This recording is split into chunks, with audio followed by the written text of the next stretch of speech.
Welcome back to MBBS Council.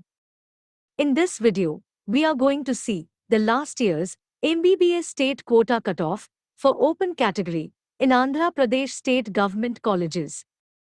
After opening the app, you have to select the cutoff menu on the home screen.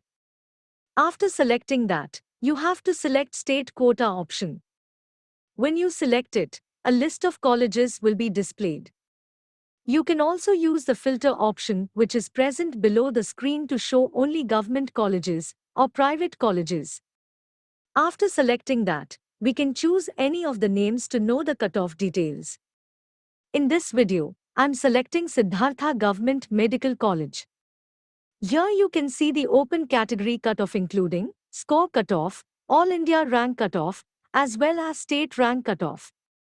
If you belong to a particular category reservation, you can also see them also with community rank cutoff too. Here SQ stands for state quota. OC stands for open category. And the number to denotes round 2. For open category the last year NEET score cutoff was 513. So this year, if your NEET score is above 515, you may have a chance of getting a government seat in government college itself.